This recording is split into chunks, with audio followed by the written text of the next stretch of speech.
Good afternoon, everyone. BC Richfield here, coming to you live from London. It's just gone a minute past midday here, making it 1 minute past 1100 UTC. That wonderful bit of daylight saving, still keeping a bit of distance between us and keeping things interesting. How is everybody doing today? A really big shout out to everybody watching this live, as well as everybody that's watching this on catch up. So it is Wednesday, making it our alt request show. However, we do have some key fundamental stroke news drivers that we need to consider as well, which is why you can see the high impact news up on the screen at the moment. So we're going to start with that today before diving into Bitcoin, Ethereum, Solana, and any other picks that you might have. So please do let me know in the comments, in the chat, if there's anything you want me to take a look at, and we can look at it. Lucas, hello.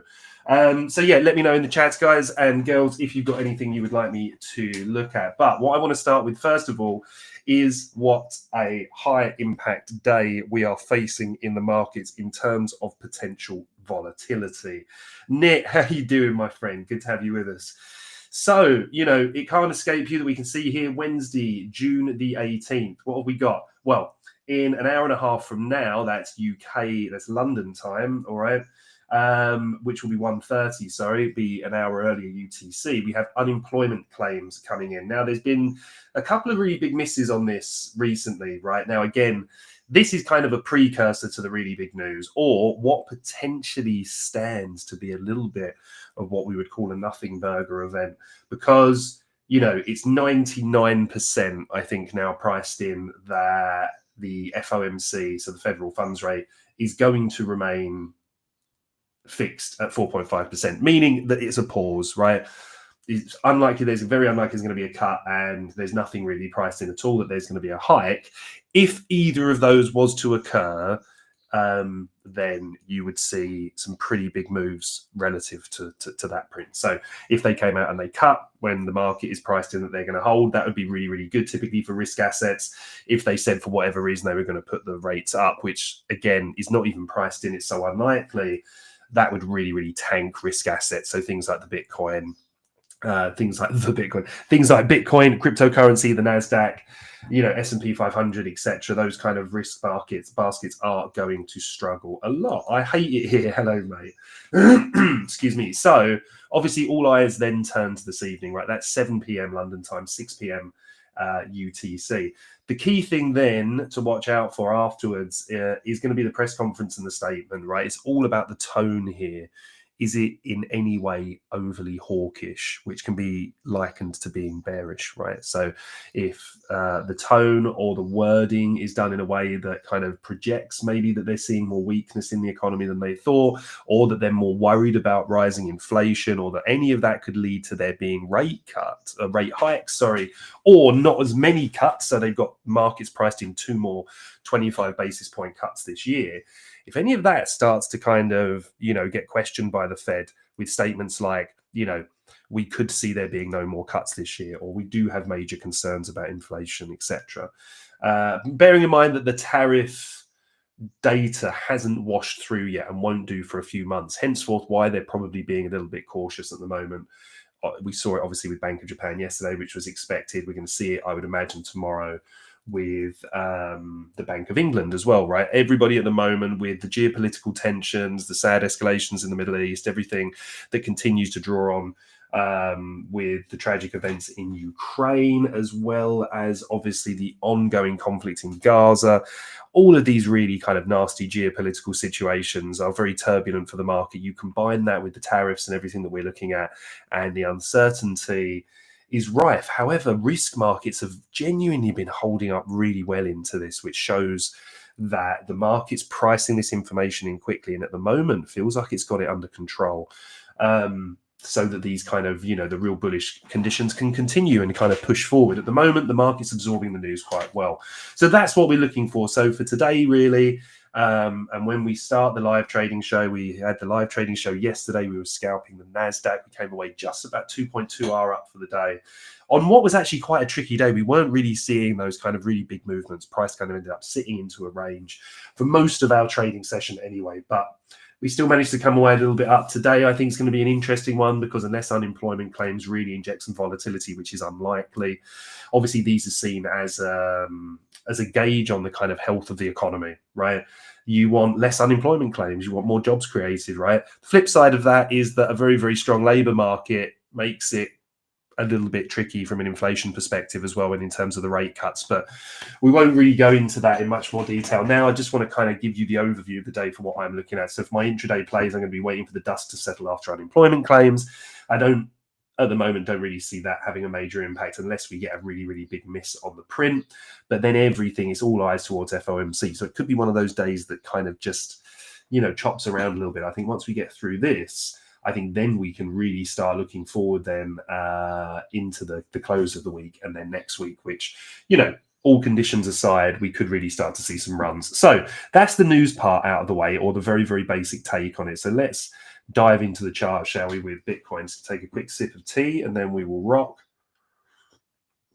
So people thought I was being overly bearish about this. Look, it is, and I say this in all my reports, a super, super bullish chart. This is the weekly chart of Bitcoin. Nice consolidations, strong breakouts, consolidations, strong breakouts. Now, this one has been a little bit more muted. When we saw the real kind of aggressive upside from this here, this is when we were coming in the tail end of 2024, all right, and then obviously into the start of 2025, we saw the correct move lower, and now we've had that, we've set, and we're retaining that market structure, higher highs, higher lows, and now another higher high. Now, price has failed to have any significant move above the prior all-time high, which is 109,998.9 here on OKX, right? But obviously check that on your whatever exchange you're trading with. Now, the plan was quite simple. As we started to see the rejections at this level, whenever you come to a key high or a key low, swing high, swing low, what you want to see is you want to really see the buyers or sellers stepping in respectively. Very, very quick example for you all. If we take the highest high that's here, right? And we just do it like this, actually. Make that a little bit bigger so you guys can see.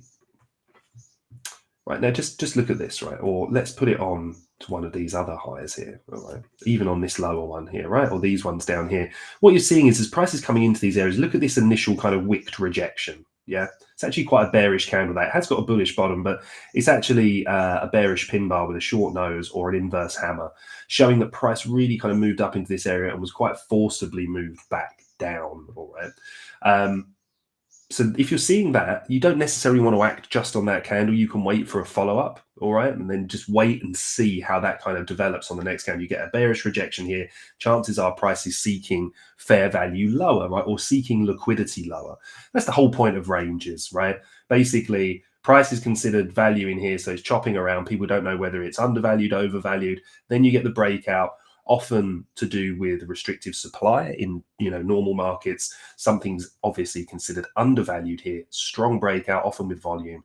Then price gets to another level, and then these consolidations are just points in the market when you're stepping in. Doesn't matter what the instrument is, the ticker, what the asset is. It's the market working out whether it's value at this price. And when you get it ranging around, you're either going to consolidate here, break one way, to the upside or to the downside.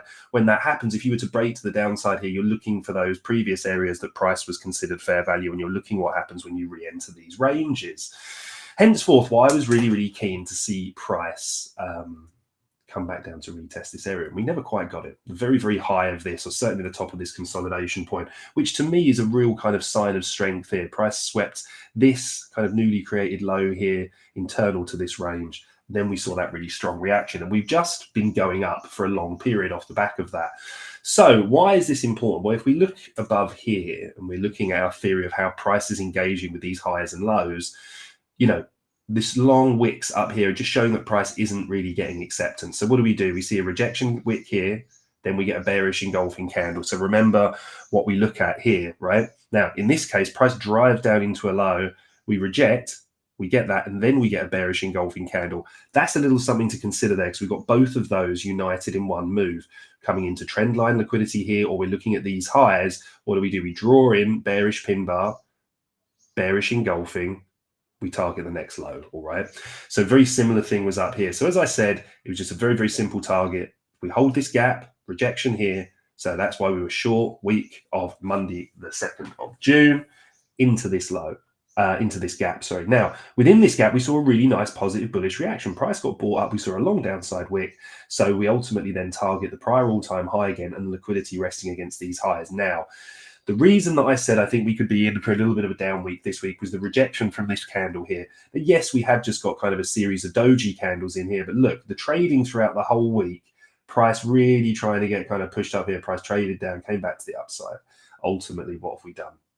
Look at the thin bodies that are in here. Price really compressing in a very, very tight space while it's waiting for further drivers. And this is what happens, especially when you're in very news-driven environments. So let's move to the daily and make more of a concise plan. So one of the things that I want to say concerned me here on the daily was this. We've been talking about it for a while with members, which is a balanced price range, which is just bullish gap here. We expect that to offer support. It didn't. Price closed beneath it. Yeah, making this an inversion gap, an area we look for resistance, and then it creates this bearish gap within that. It's really, really strong resistance. So as I said on last week's show, if we're going to come up into this area, and as we looked at on Monday as well, where are we here? I said, look, we're not trading this long until we get above here, invalidating this, and then start to really look like we're making a move on the all-time high. Now, one of the things, or one of the disciplines that you learn with range trading is often when you're coming to the key level, imagine this red line is our range high, yeah, or any key support and resistance level, in this case, resistance. You know, we're trying to find out if this is the deviation, yeah, or if this is the breakout. And one of the ways that I like to do that, and this is what I've learned off of some of the best range traders, especially in crypto over the years as well, people like Trader SC, my boy Dank, you know, who's an exceptional range trader as well, is that, you know, we don't ever know if this is a trap or not, right? Until price kind of establishes itself back above this level. So how do we test that? Well, the FOMO is to dive in here, but ultimately, if that's the high we've created here and that's the high we've created there, what have we not done? We've not created this high, held a key level, and then got back above it, right? Like with this. So that's what we want to see when price is coming back into a level. Very, very similar to what we were discussing in terms of the higher time frames of looking for those kind of rejection wicks. Yeah. So what do? If you've got a key high like this, we see a really, really strong breakout. What are we going to target? Well, in this case, the breakout's really strong. And this gives us another area we can target, which is this gap in here, right? And we notice price drives into this gap here and allows us to get long. Now, if we look for another example in here, all right, good example would be, say, this high, which I know marries with this as well, but let's just look at it. This is the high from the breakout, right? So do we have the displacement that we had over here? Do we have this nice big gap? Yeah. Do we have price establish itself over the resistance level? It just all gets very choppy, doesn't it, in here? So what are we doing? We're waiting for price to displace higher, have a retest, and then for us to get involved. Sounds crazy, right? You're like, yeah, but you're buying higher. One caveat here is, you know, we always want to be careful if we're approaching a previous all-time high, right? But we've already taken this all-time high and created a new high here. If price is coming back for that and it starts to establish itself above it, yeah, then that's strength, all right? And that's acceptance above that level. We just don't have that at the moment, okay? So henceforth, why we're just showing a little bit of caution here. Now, does it mean that I'm bearish overall? No, I do think the geopolitical tensions and what we're seeing in the market at the moment is obviously making it a little bit trickier to navigate, but ultimately we're kind of stuck up here. Price is in this range. If we were to look at it as this being the last expansion, I'm sure boys like Raz and followers would have things to say about my volume skills here, but you can see the value area high and low here. Price ultimately deviating these, climbing back in, and just ping-ponging around from one side of the range to the other. So again, I'm just asking what's clear and obvious. If price is weak here and we're breaking down, the chances are that the next target is 102,652. And then below that, this is the low that I like the most because it's sat within this weekly gap and it's also sat within a large daily gap, which we can see over here. And this low down here is a 103.33 flat. Now, there is always a chance that price just really perks up here. What we have done is rebalance this bearish gap by trading through it. Yeah, not as much of a target now to redraw back to it, and no problem in trading through it. But for confirmation, I want to see price closing above it. I hate it here. We can indeed, my friend. In fact, we're going to make a move from this across onto ETH, Solana, and we can definitely... Akbar Gaming, will it go to the downside? Well, it is going to the downside at the moment, mate. The key thing is here, we don't know where exactly it's seeking liquidity and what time frame you're kind of looking at in terms of context, right? But what we can ultimately see is price is rejected at the all-time high here, once, twice, set the lower high. Now price is selling off. One of the things that where you can visually see the selling pressure is when we get gaps. So, for example, the good buying pressure coming into here, retested this gap was for buying until we close below it, then retests are for selling, all right? And that's not financial advice, that's just how I look at the markets. So there we had the bearish gap through this one. We've come up, rebalanced this, but we haven't closed above it. If we want this to turn to support, we need to get back above this area. And ultimately, we still need to establish ourselves above the all-time high here, right? We've seen very, very little trading take place above this level. We want to see price, create some... Yeah, even if it gets above here and then comes back down and starts to hold here, this is bullish enough for me to say, okay, price is now getting acceptance here, because what we've seen on these rejections are these sharp V-shape rejections, right? See price getting up and getting back down below the level very quickly, above it and back down below it. We want to see price hold up there and just have a little bit of time. Well, okay, Akbar, let's take a look at where you are then, right? So you're in a short from 105 flat. Okay, well, it's going to very much depend what type of time frame you're on, and I can't obviously comment. I don't know your risk management or your strategy here, but if I was looking at this at the moment and I was short from 105, I would definitely be an intraday trade for me, because your risk is above here. So from a risk to reward perspective, ultimately we've had a large move to the downside. One area I'd just be a little bit cautious here is looking at these lows. Price has kind of recovered that one quite quickly, but in terms of that's capping the downside at the moment. That's 1-2 drives price has had into that, but it does still look quite heavy here. If we're looking at this, it's a little bit of a slither of a gap, but I would be looking at these combined 4-hour gaps here. That's currently what's kind of pushing price down. I think it's a little bit of a tricky day to trade. We could see an intraday spike if we see a good unemployment print. But yeah, ultimately, my friend, if I was looking to manage this, first of all, if for whatever reason I was uncertain about my position, right, then you ultimately can adjust your risk, right? You can move your stop loss to entry. There's a number of kind of mitigating steps that you can take, and just looking at so you are basically short from like here. Yeah, so, okay, I think it's a decent short. If I was looking at this here, I'd say it's probably had quite a strong reaction, even if we looked at this as the displacement leg and ignored that high there as well, which is an interesting one to do. I think there's just been so much price action in this leg. I think this basically fulfilled from here to here. We got the move back above the 0.5, and then I think this leg down here, I'm sure the Fibonacci purists will be on me for this one, but I like looking at this as the impulse leg, right? So it's the clean high to low, and that's really where it's kind of gone down. So looking at this here, we've had to the T a 50% retrace here, right? Look, Akbar, if you're entering trades, mate, you need to know where your take profit is and you need to know where your risk is. That's definitely not my job, mate, I'm afraid. I can certainly share with you my opinion on this. I think you've had a decent retracement into here. I'd be a little bit concerned about this level here. I think you want to see price breaking down quite aggressively below 104.067. Remember, that's what's here on OKX, but it's based from this low.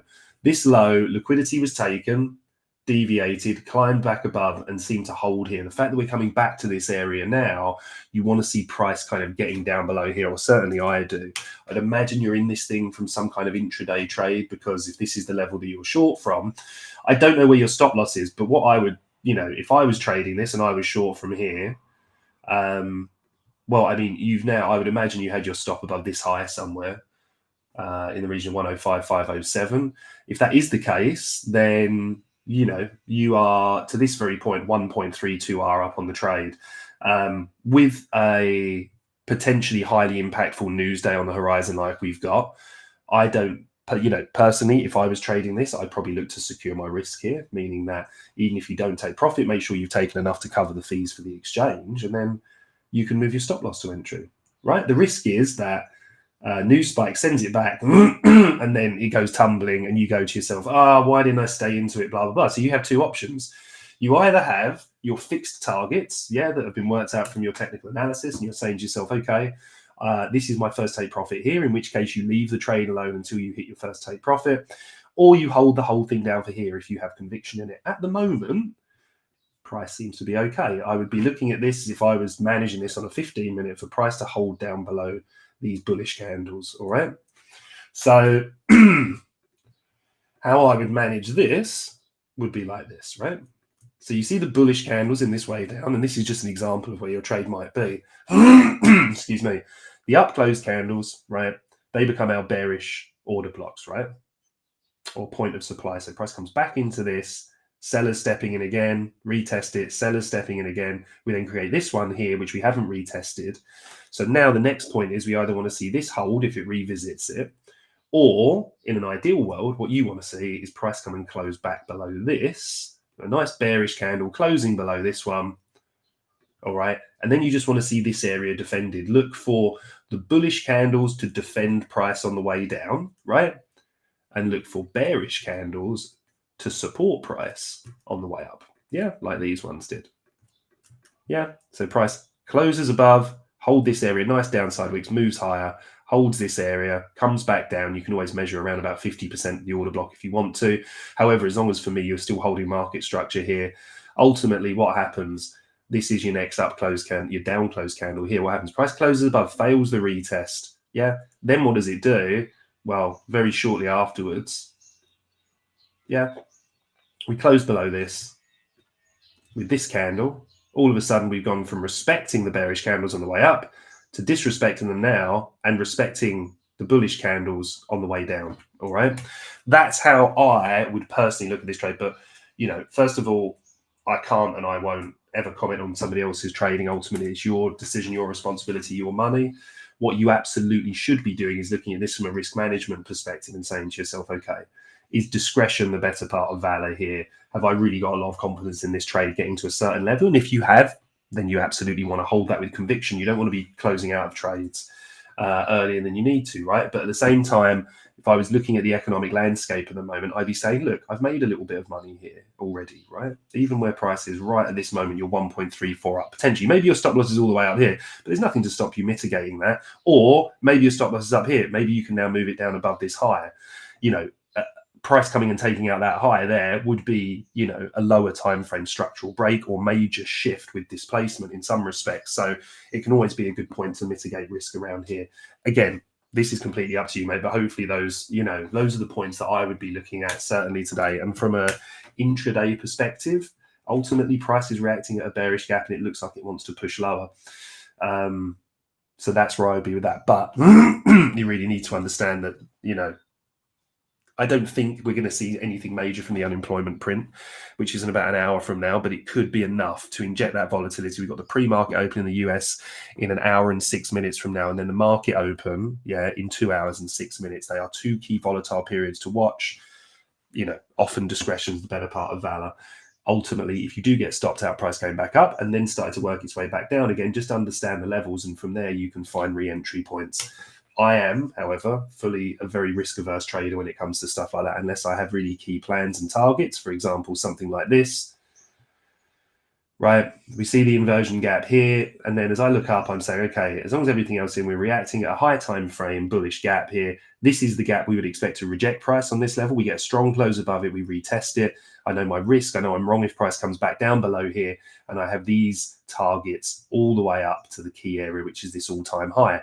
Ultimately, we can see here as price moves up, and what I was saying earlier, look at the bearish candles, the black candles, the down close candles. Look how they support price on the way up. Yeah. And then when price ultimately then breaks down, yeah, and starts closing below the up close candles here, yeah, it spikes up a little bit, but not a bad place to have got out of that trade, right? Something that would concern me a little bit with this one is we kind of come into this area, recovered this, seem to be holding this at the moment, but I think we could easily see some more downside pressure on this today. So following on from that, what that does link in with quite nicely is, you know, what are our risk assets doing in the equity markets, right? So if we go on, actually, let's look at our current contracts here. We go and take a look at the Nasdaq, for example, on the same kind of time frame. We have resting liquidity down here. Price does look a little bit weak ultimately here on the 4 hour on NQ. If we move this onto a daily, you can see price has just been aggressively grinding up into this level. Look how we were seeing these large kind of expansions, these large impulse moves, often leaving gaps, giving buyers the opportunity to step back in here and here, for example. Then price kind of starting to compress a lot more. We're kind of forming this rising wedge here. And again, I'm not a specific pattern trader, right? But you do kind of look out for these consolidations. Ultimately, if risk markets in equities look good, and you want to be looking at that, if we look at the Magnificent Seven, for example, which is Apple, Microsoft, Amazon, Google, Meta, Nvidia, and Tesla, you can see that, you know, yesterday they kind of were chopping around a little bit, but ultimately sold off again, kind of supporting a little bit the risk off bid on a more intraday and short-term basis. If we look at our risk off assets, so we're looking at things like gold, the dollar, the volatility index, which is the VIX, these are all down on the day, which kind of supports the risk bid. All right. So price is kind of, I don't want to say in no man's land at the moment. Price is waiting for a catalyst. All right. If we look at this in here, we got midnight, right? So 1 a.m., this is the new day. Asia came in and consolidated, which we see quite often. Now London has pumped, and now it's selling off heading into lunch. All right. We then have the New York session starting over here, which is pre-market. All right. And then over here. So we might start to see more here from risk assets. But ultimately, if I was short on a crypto asset, for example, I would want to be watching what price action was doing here, because any resurgence here on the Nasdaq or the S&P 500, for example, typically we would see, you know, it being a good risk environment, which also means that it's good for cryptocurrency as well. So let's go and look at our scribbles for Ethereum anyway, right? So what were we going on about on Monday? So let's stick with daily and 4 hour at the moment. We obviously covered the weekly on Monday as well. And this is the kind of, this was a really key area for me, right? And price has ultimately closed in below this. So it's invalidated this. Remember, all of this, as messy as it looks, always stays on the chart until we remove anything. We always do it on the live show, all right? Keeps us accountable, or keeps me accountable anyway, right?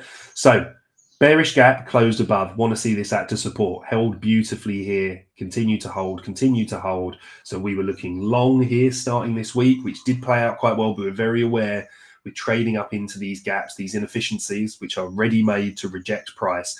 We didn't really have any major structural shift here, though. We did have displacement to the downside. We kind of took out this micro low, but we saw some long wicks into this. So it left us a little bit indecisive on Tuesday because we saw this long rejection wick. But we were saying that if we get the close below, yeah, invalidates this. So now we can delete it. What else have we done? Well, we've created another one, right? We've gapped through this. This was our bullish gap. Held price here, got some nice longs, right? Closed below it here, but was being held by the inversion. So we stayed long through here. This long rejection wick here was the real kind of first key idea that this was moving lower. But obviously this has been inverted, and not just inverted now, we've closed through it with gaps as well, meaning that it really should be presenting itself as fairly strong overhead resistance.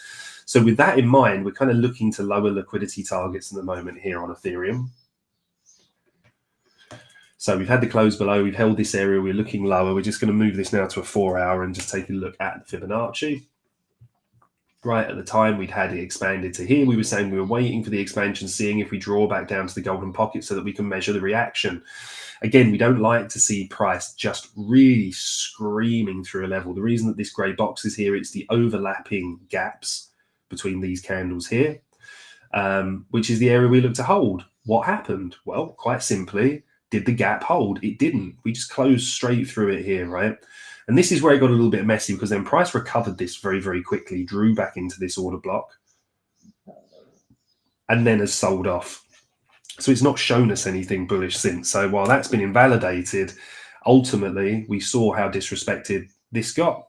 Closed through. Now we're back down. We're basically holding the bottom of this range. So for me, if I'm looking at the higher time frame, I'm saying there's a pretty clear draw on liquidity here, which is this low and then these low, these kind of making relative equal lows. But if I'm looking for where price is currently delivering from, if I want to be taking any short trades, again, I would definitely be cautious today because of the news that's coming up. I'm always looking to see if there's anything really clear and obvious that's capping the upside or the downside, or where price is really delivering from. And actually through here, we see price kind of chopping through Asia. Again, obviously same as Bitcoin here. We've seen that kind of late sell-off here coming into the crossover period between the London and the New York markets. I don't really like doing this, but we're going to take a look at this. If we look at these adjoined gaps, yeah, so, well, no, actually, we would have this one here, right? So this is kind of what's rejecting price here. We don't care about it popping out the bottom. Bearish gap, price has tried to get above it, really grinding away in it. Awful price action really leading through the night. Very choppy, a lot of indecision. Natural for the markets at the moment in the current conditions, right? And then we're kind of breaking down again from here. But I think I would say if I expected price to move up from here, and I think we could move up at least to this high, this is all very balanced. I think price can move through this quite quickly. If we can move up to here, I would just want to see price close above this on an hourly scale for ETH. And then I would look for this to be retested. So something like this, we get a strong close above it, look for price to retest, build some market structure on the lower time frames, and then look to kind of flip this long. I would be very, very, very cautious with this though. Obviously today for all the aforementioned reasons, and that would be much more of an intraday play if we get it. Let's see if we've got anything a little bit clearer here on the 15-minute. Again, price is kind of grinding away, right? We are leaving these gaps, but there's not really anything. I mean, this was quite a nice move here from price this morning. It kind of came in, took liquidity from this high, yeah. And then what we see here is this is the structure shift. So this is the low. We set the low to the higher high, higher low, lower high, yeah. Then it takes out that low and leaves us a really nice gap, bearish gap. That's where you want to start targeting your short setups from. So for me, I'm looking at this and I'm saying, okay, well, the shorts are in play from people that took that weakness on this morning through London. They're now starting to play out. What's supporting price here? Actually, this low, this gap low here is actually doing a pretty good job of supporting price. And if I'm looking for, you know, a relatively clear expansion leg here, and this is a tricky one because from a Fibonacci perspective, we've got the high to the low of this move, which has contained price really well between the golden pocket and the 786. But I feel like this has kind of played out now. If this is now selling off more, then that's not the fib that I'm interested in looking at. Actually looking at this in a riskier format of saying, well, there's a really nice expansion here. So if I'm looking at this as an expansion leg, and I obviously need to adjust it now to this high here, just to capture this range really. You know, we've had this reaction here at the golden pocket. Move that down to the previous high as well. No, it's the first time we've engaged the golden pocket here, and we're seeing a pretty strong reaction. So we've taken a low. We always want to kind of overlay this, right? So from here, I can at least look at this and say, okay, well, is price showing me strength or weakness today? And what point do I want to see strength? Well, I either want to see a market structure recovery. Yeah, so lower low, lower high, higher low. Yeah, look for something like that. So we've seen the origin of strength come for an area we would expect price to hold. It's not the cleanest because expansion legs, you often want to see them, or these impulse legs get retested and have quite a strong reaction. But I do think we're facing a lot of new news drivers and uncertainty in here, which is leading and the fact that we traded this over the Asia session. We've seen a lot of big moves in the Asia session recently where actually that's started to calm down a little bit now. So just in terms of tradable setups, I think we obviously still need to be careful here. Ultimately, price is kind of heading down as we look at this on the 15-minute, but I would be looking for this to hold. I think if we start to see some market structure recoveries here, or we start to see some displacement higher, meaning we start to see a strong move that leaves a bullish gap, then we can look to trade back to that gap and then look to go long from there. If price closes below it, then we can look to short it lower. So at the moment, I'm just really looking for these key points of interest around these levels to see what ETH is doing. But ultimately, I'm showing a lot of caution here. Now, we've got 24 minutes until the close of this candle, right? So this could set a new set of conditions here, right? Because ultimately, as we were looking at these combined gaps before, that's containing price at the moment. Fine, we know that, but this isn't the time we want to short this. You want to short this when price is sweeping out these highs, and then you get some breakdowns on the lower time frames. Ultimately, what's happening at the moment is price is being held by a much skinnier lower gap here, from which it swept that low. So we don't want to be shorting into this. You're shorting into two forms of support here, okay? So what could we look for here? Well, I think actually I'm less concerned about this gap here, right? But we're going to leave it on there. It's been rebalanced to here, so we can see that. If price closes roughly where it is now, and we leave a reasonably sized bearish gap here, then my playbook is set, because I'm either looking for shorts off of that into our higher time frame liquidity targets lower, yeah. If price closes above this, yeah, then we can intraday trade to these highs, because that's what's rebalanced the gap. For anything else bullish, we need to see price close back above these adjoined gaps here to trade it higher. If we get this breakdown aggressively off the back of the news, then I want to see this level hold, and I want to see price back above it, regain market structure, and then we can look to take some long trades from there. All right. So that's the setup and the plan there for Ethereum. Let's go and take a look at, we'll leave those squiggles on for next week, shall we? They'll be quite funny. Let's take a look at Solana.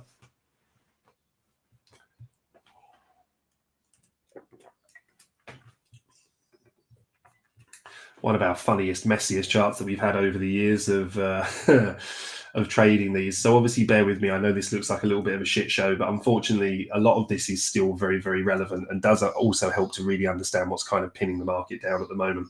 So what are we looking at here? Well, I think we can safely say, hang on, let me just, yeah. So once again, we can now remove this. Why? Because it's invalidated. It came back below, inverted it. Now it's come back above the top. So this whole area now is invalidated. So we can remove that. We can obviously see what's really, really pertinent here. We've got the move lower, yeah, that took out this low and took a high. So this becomes an impulse leg, right? And also a range, because we've taken a high and a low, or a low and a high. If we take liquidity from both sides, if we expand, yeah, we have an impulse leg that leaves gaps, then that's what I'm drawing my Fibonacci on. So that was the high to the low. So we drew that looking for rejections here, as we can see from the golden pocket. And we'll obviously take a look in here on the lower time frames, because there was clearly something in there. Now, remember what I said about confluence. Am I just shorting the golden pocket? No. I'm looking at market structure. I'm looking at a lot of things. We'll leave the fundamental elements aside for a moment, but they are super important. If I'm looking at this here, I've got a big bearish gap that price has just drawn into. So I'm saying, okay, we've seen a pretty strong rejection there. Where do I think price is heading next? Well, I'm then pretty confident that price is coming down for these lows, right? If I was worried about anything here, it would have been this slither of a bullish gap. The thinner the gap, the less kind of respect we pay it. Not to be mean to it or anything, but it is just the way that it works. But then we close below it here. So what do? We look for this to be retested, as we did this morning, and now price to sell off. So we're going to get rid of that for a moment, just because it's not the most clear and obvious thing on the chart. Yeah. What really does stand out to me is this bullish gap here. Now, this area has been rebalanced all the way down to here, which is why I was really surprised these lows weren't taken out on this move lower or this move lower here. That is telling me there is a humongous liquidity pool down there, and actually something that we should do. Give me a second. One thing that's going to be quite interesting to do here, if we go across onto something like CoinGlass, and I will share this with you in a second, guys. I'm just finding the right chart. Let's take a look for Solana here on OKX.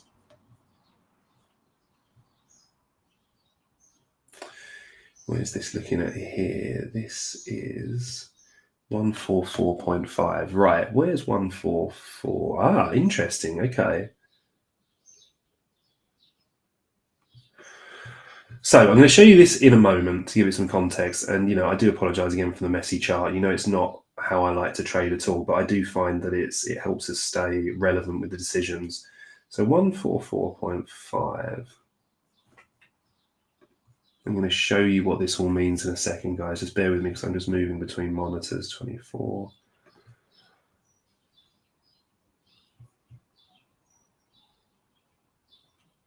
$144.42.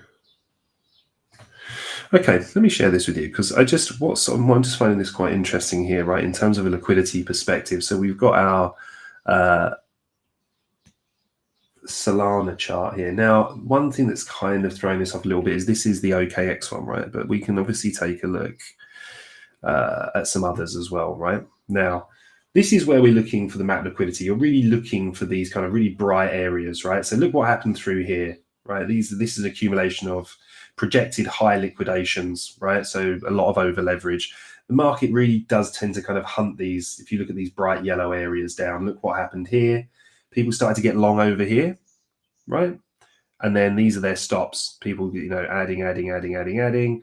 Major liquidity pool here, and look how price just really kind of homes in on that. So I'm mapping where the next liquidity target is to the downside here, and we're going to take a look because we're on, an index type chart. We're not on one of these, with an exchange. And actually, as we see here, Binance actually struggling for liquidity to the downside here, which isn't necessarily a bad thing. Maybe it just means that there's probably not a lot of longs opening into here, certainly not any people really doing it with leverage. This becomes a really key target here on Binance. Liquidity is really kind of stacking to the upside. And obviously you can just check between the different, see where there's a lot more kind of on buy a bit here, 144.5 was on OKX. So we're starting to see a little bit of confluence around the 144.5 area, all right?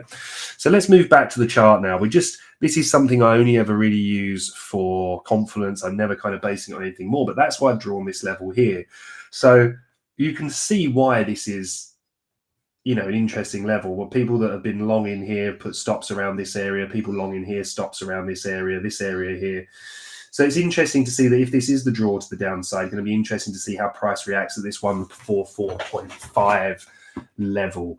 And when we plug that all in with our super messy chart here, and we have obviously been cleaning some of this stuff up, we will do a little purge on this soon.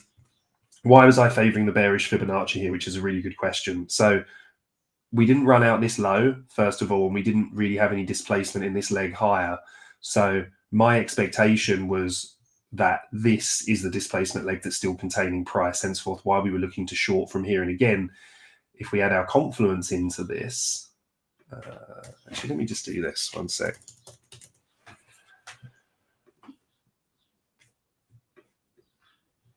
Right, so just because we've got a really, really clean chart here. Now this came in here, right? We didn't take out these lows, right? That's the problem. So really, to create what I call an expansion leg or an impulse leg, I really like to see either liquidity taken on both sides or to have a real aggressive displacement leg lower. So with this, for example, look at the big gapping down, right? And this was so strong from this point here. I mean, purists might take it from this high, for example. I always look for the consolidation and then the drop. So I'm happy with this one as long as it is a high. When price came into this level here, price didn't even get to the 0.5 here, but this bearish gap did a really, really good job. So we had confluence from the drive lower. Now I extended the range down to this because I didn't see any major impulse here, right? We took a local low here, but we displaced below it, not really respecting it. And as price moved high, we had this slither of a gap, yeah? When price moved lower, look at the gap that this gave us. Yeah, this big bearish gap here. And I mean, you can even adjoin it back to the one here and adjoin these two daily gaps here. We've seen a rejection from those gaps already, so we know the sellers are present. We've left a clean high within those gaps, which is a great liquidity target because anybody that was short from this kind of area here are most likely to have stops above this area. That aligns with our golden pocket, yeah? And we're within a big bearish gap. So this was why we were looking for shorts from here. Now, if I want to kind of look at that methodology and overlay that in the same way, well, we don't actually have any bullish range at all to go with at the moment. That's still capping price. We've taken liquidity from a high here, yeah, and we've now swept out this low. So this is our new dealing. This is our new range or our new impulse leg lower. And once again, what we see here, price is now drawn back and is respecting the golden pocket and this bearish gap again. So if we're looking at what's in front of us very clearly, in a very clear and obvious way, I'm always saying to myself, well, price is respecting bearish gaps, meaning that sellers are stepping in at those gaps. Yeah, we can see the impetus that price has to move lower here. Yeah, and ultimately, when we look at this here, we're bearish, right? Setting lower lows, lower highs, tried to have a recovery here, but this is why we set a higher high off the back of a lower low. This is a structure shift. The way that I look at this is, unless we're breaking structure, a structure shift should have something significant like this. Price took out a low, inverted a gap, clean V-shaped recovery. Yeah, good momentum. But this was just a structural shift, either from this high here, yeah, which I would take as an internal high. Why? It's a high that led to sweeping the low. It's significant. And we often see these retested, right? But this then is a point that I would consider stepping in off the back of a structure shift. Why? Because if we're moving up here, we're doing it, we've done it quickly, we've taken a key liquidity pool, we've invalidated a bearish gap, we've created a bullish gap in here.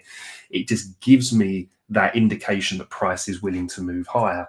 Now, if we're looking at this in the same vein here,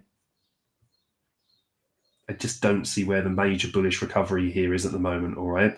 So as we look at this, this is the gap that's capping the market. As long as we continue to hold this from a probability point of view, 140.88 becomes a much cleaner target, all right? So let's go back to our crypto, because this is where all our crazy annotations are. Remember, this is the liquidity level, so we're interested to see what happens here. The big green box, I'm not just looking for this area to magically support price. What I'm looking at this more so is when price kind of comes into these levels is for it to have some kind of bullish reaction, to have some kind of localized sweep, a reason for it to go higher. The reason it's so significant is because this area has supported price, since April. So a close below this, in my opinion, and a return to it, we could see price driving a lot deeper. So let's look at the 4 hour here as well. Take a quick sip of what's bound to be some pretty lukewarm tea by now.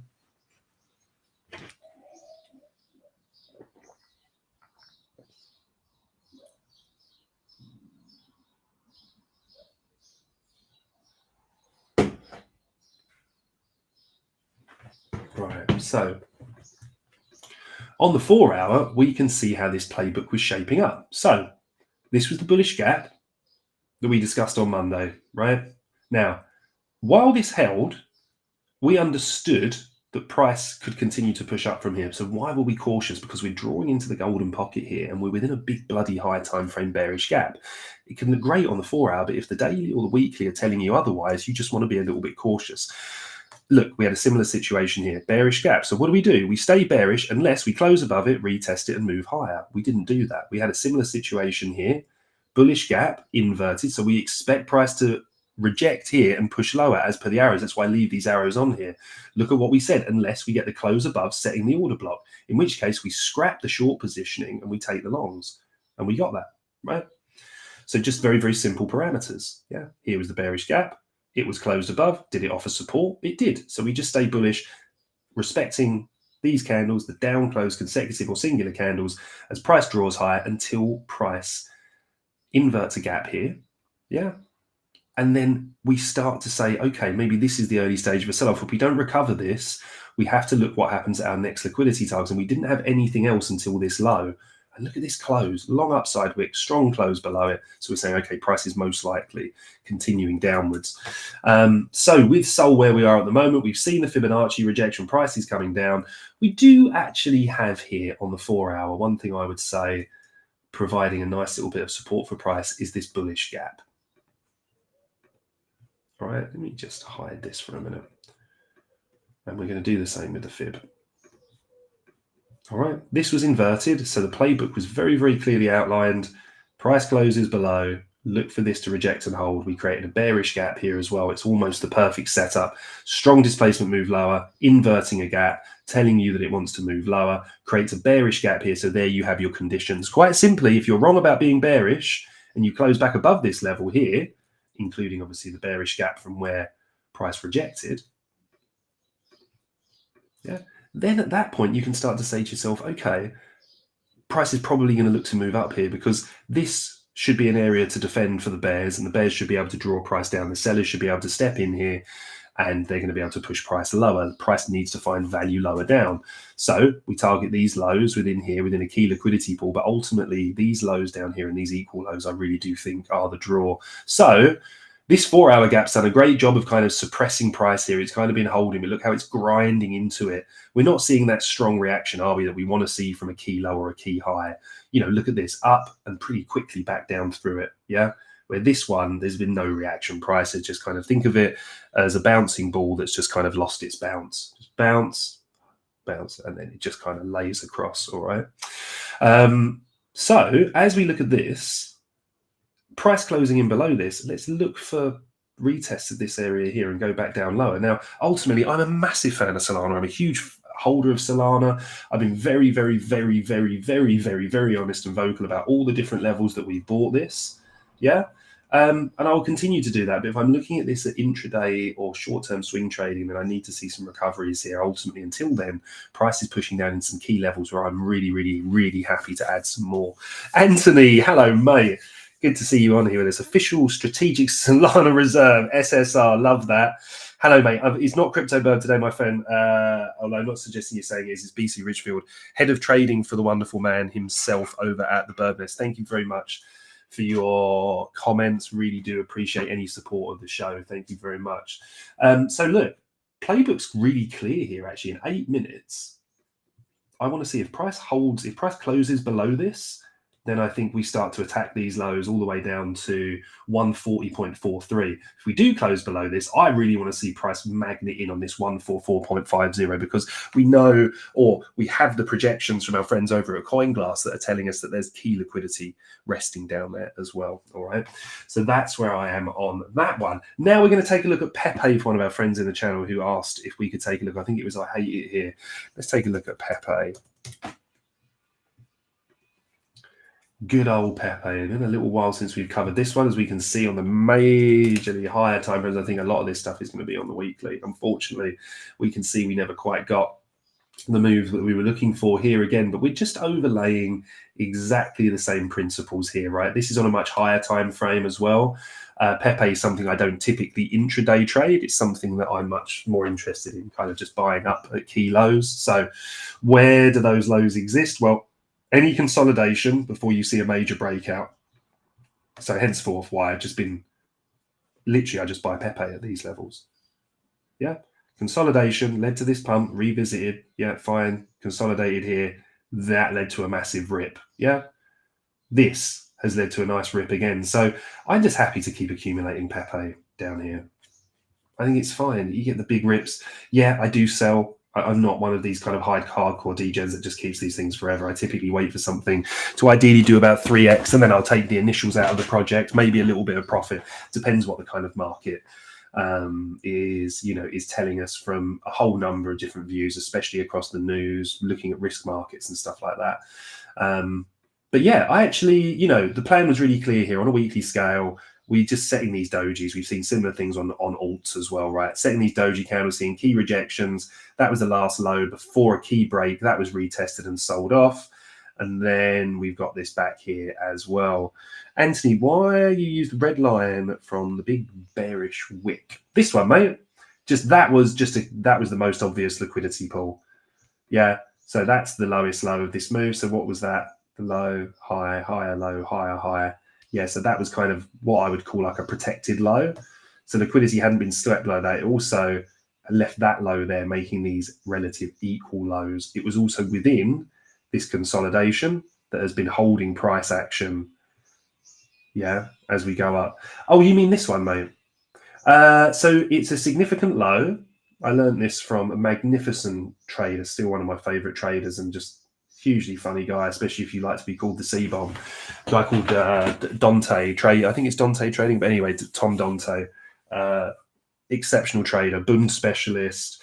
And what he's looking for, this is a kind of, this one here, mate. This is a kind of methodology based on what I learned from him, where he's looking for what he calls like the last low pre-break or the last high pre-break. Now, it's not exactly his methodology because he's looking for it in individual candles. What I do is I'm looking for significant lows or highs. And if price closes below those, I look for those areas to be retested and then for price to sell off, showing strength back above it, probably telling me that that low is much more likely to lead to a reversal, right? If price engages with a low or a high, good example down here, if I'm expecting a bullish reaction at a swing low or a low, then I want to see price hold that with the bodies, and I want to see longer wicks below before we start to see recoveries. It tells me the buyers are stepping in. Remember my rubbish analogy about two pans of water, one's boiling hot and one is tepid. Well, if you just put a blindfold on, the minute you put your hand in the boiling hot one, you're going to pull your hand out pretty damn quickly, right? So that's what you tend to see, right? These V-shaped rejections, yeah? So price coming in. This is a little bit of a different one. This is more of a rounded bottom, but then look what happened here. Yeah, we got the rounded bottom. You start to see it. I bet you as well. We wouldn't see it on this chart, I don't think, but I bet you can see volume really stepping in here as well. But this is the V shape. Look, price dips into this level and then a massive expansion. Think of it like hot water, right? The longer typically you can keep your hand in the pan of hot water, the less volatile it is, right? So this, for example, I didn't really trust this move here. Price kind of came in. It was good holding this, kind of meandered around here a little bit, and then expanded. So what did we say? We said we want to see a decent retrace here. This bullish gap needs to hold, or we need to close above this bearish gap here on a weekly scale. Yeah, so that's what I'm looking at there. For example, as well, Anthony, if we look to say we do get this move on the grey arrow, then this high would definitely be of interest for me. Breaking above this, I would then be looking for price to retest this and then move up. Weakness shown at this high, I would see it climbing back in the range and then kind of moving a little bit lower. Yeah, you're welcome, mate. Sorry, I hate you here. I will get down onto some more actionable time frames now. So I know it looks a little bit messy at the moment. So actually, let's do this. Let's do this. Right, Pepe here on the daily. Let's start with a completely fresh chart, right? What have we got? We're in a downtrend, lower highs, lower lows. We're just not, the buyers just aren't stepping in here. So I'm now saying to myself, okay, where is price currently reacting from? And then how do we look across that in terms of where our Fibonacci's sit as well? So this really, for me, is the key range here, low to high, right? What do we get? We got a really lovely reaction here at the golden pocket. Price moved up. Do we have any confluence at the golden pocket? Remember, we want to see price sweeping lows, yeah? Or reacting at gaps, or ideally both. Yeah. So as we see here, we've got price swept to low within the golden pocket, reacted at this gap, nice reaction, trade it to the upside, key liquidity target here, a high within a gap. We saw the rejection within here, so we can just overlay the same thing, even if we were looking at this, and I think this is completely valid. I don't like the minimal kind of displacement here because the other problem is we didn't set this gap until this high, but yes, Jack, yes, as our Polish friends would say. This is, taking liquidity from the low, liquidity from the high. What does it mean? Well, it means that I expect to see some kind of reaction here at the golden pocket or the 0.5 or certainly at the 786. This was quite encouraging and price closed back above here. But remember, wait for the second candle. Second candle's heavy. Where's the next liquidity? This low. So we've now kind of run out this low here, and we're now in a process of creating an impulse leg to the downside, right? So I'd be waiting for some kind of corrective move higher on this. We can see ultimately price kind of coming down, getting trapped below these levels. So the next, if we're saying what's clear and obvious is this, right? That's really clear and obvious. We've got a reaction here at a bullish gap. Not the worst reaction in the world to this, but look, this is where we can overlay, that's really the last key low. That's the low that led to liquidity sweeping the higher. We've now closed back below that. That would make this a breaker block. So price drawing back to this low here or coming back in, ideally, if I wanted to short this asset, I would be saying, okay, this area here is too good. Why is this area too good? Big bearish gap, displacement leg lower. If we have a Fibonacci retrace, we climb back above this, showing short-term strength. I need to see a rejection around this area, this high within the gap. I want to see price run into this here, show me weakness on the lower time frame, shorting breakdowns deeper into this gap. All right.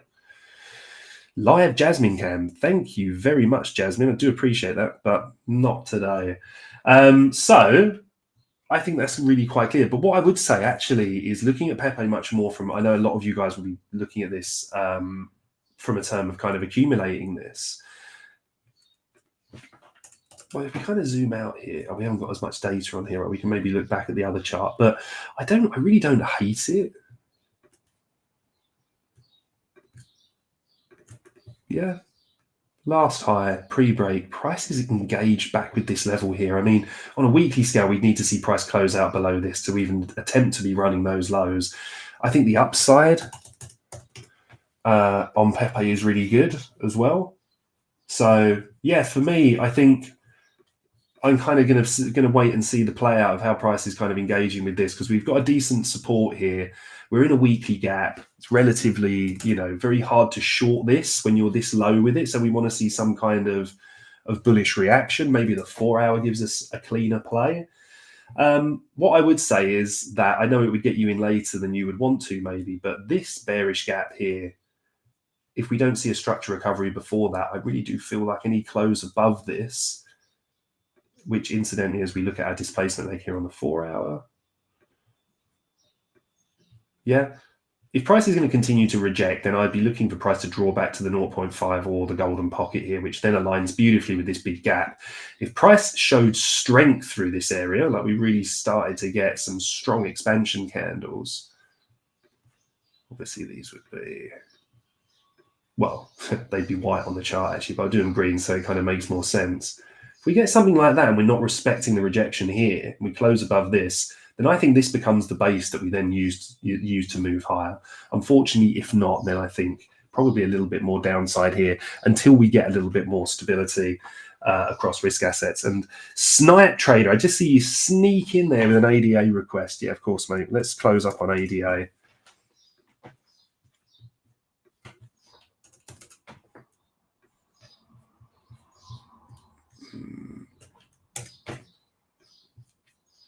Weekly on ADA looks kind of similar to a lot of the alts, really. I think I'd really be looking out for these lows here, which I believe are, the low on this one is 51,101s, and the low on this one is 51,2.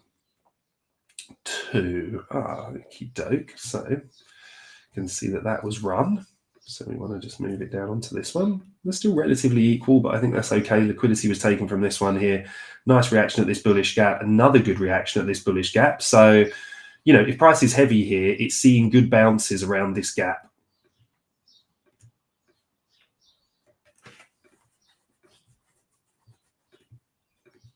Yeah, getting some good reactions around this gap. That was sweat, price pumped. So I think this is probably providing quite a big draw at the moment on liquidity. Also, this is where we've now kind of changed in terms of respecting the up close candles or down close, right? So look, as we had this mini resurgence here, you can see how close above here, price came back down, found this gap, then price closed above here. All right, but then dug into this ultimately when we then closed below this here with this candle. Look how the retest of this area is now pushing price lower. So while we have this kind of bearish supply here, or this order block, it is one that's taken liquidity from this high as well. So again, with this one, on a weekly scale, certainly looks like it's heading down towards a region of 0.51101. That's on a weekly, obviously, right? So what could make us wrong about that? Do we have any key areas that price is reacting on a daily? No. Let's take our last low here, pre-break.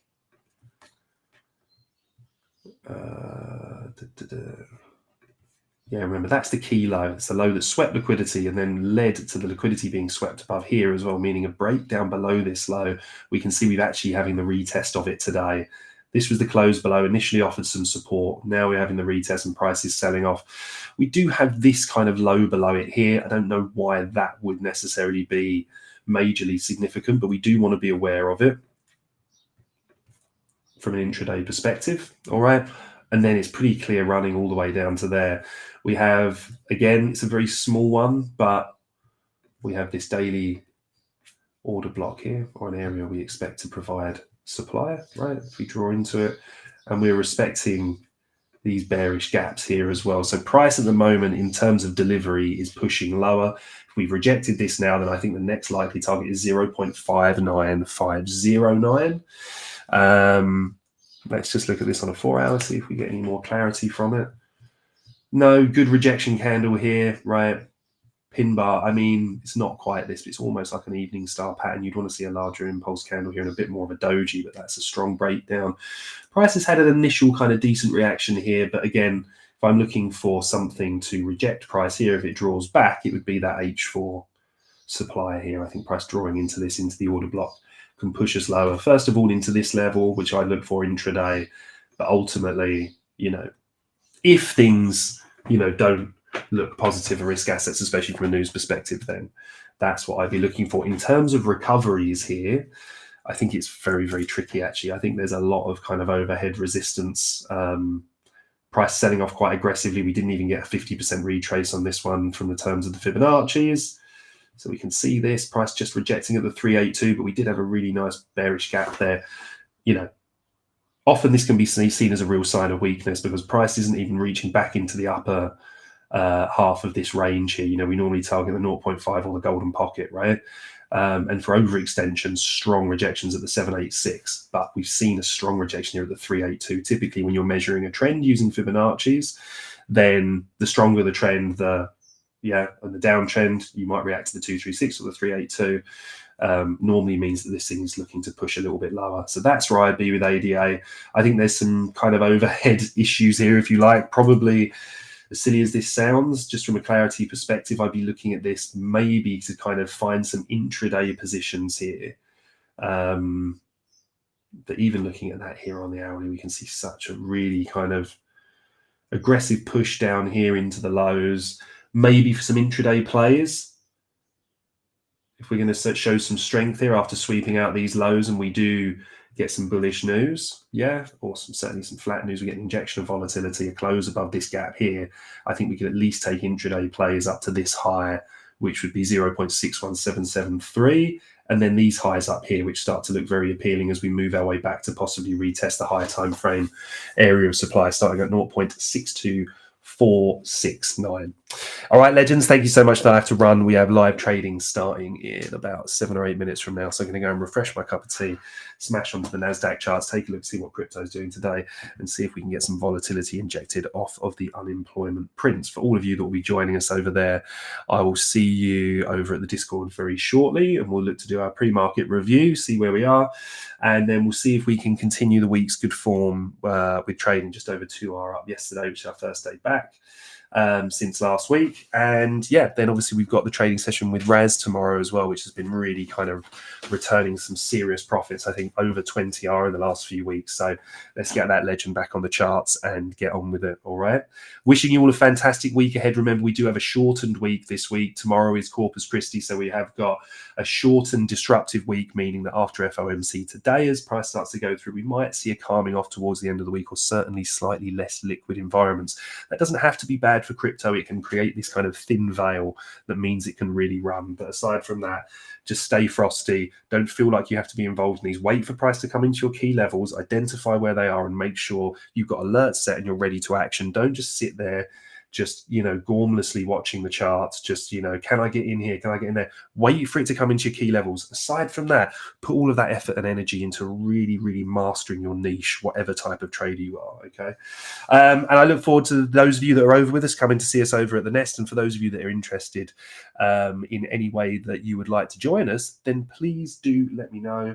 You can find details down in the description, and you would always be welcome. Have a fantastic week ahead, guys. I look forward to seeing you all around the Nest and catching the rest of you next Monday.